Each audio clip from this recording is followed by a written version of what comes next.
நாம் போடுற வார்த்தைகள்லாம் விசுவாசம் உள்ள வார்த்தைகள்லாம் விதைகள்.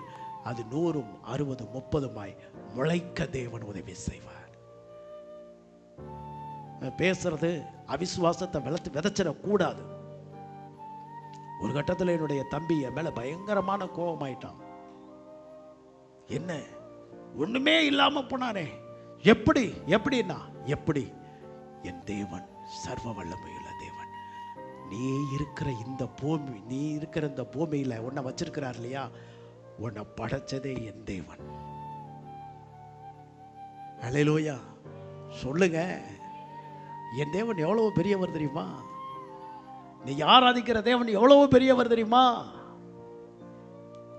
யாருக்காகவும் தேவ பிள்ளைகள் நீங்க தலை குனிஞ்சு போகக்கூடாது. ஏன்னா உங்க கூட இருக்கிறவர் அவ்வளவு பெரியவர். அவர் ஏதாவது கொடுப்பாரு, அவர் ஏதாவது செய்வாரு. இந்த ஊழியத்தில் அப்படிப்பட்ட டாபிக்களுக்கு இடமே கிடையாது. ஸ்தோத்திரம். எங்க இந்த காரியத்தில் தேவன் கற்றுக் கொடுத்தது ஒண்ணே ஒண்ணு, அவர் செய்வார்.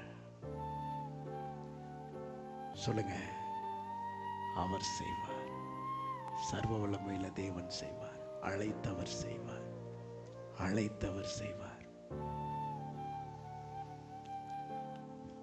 அவன் சொல்றான், நம்ம கீழானவைகளை பார்த்துட்டோம்னா தோத்து போயிடுவோங்க. நம்ம கீழானவைகளை பார்த்துட்டோம்னா தோத்து போயிடுவோம்.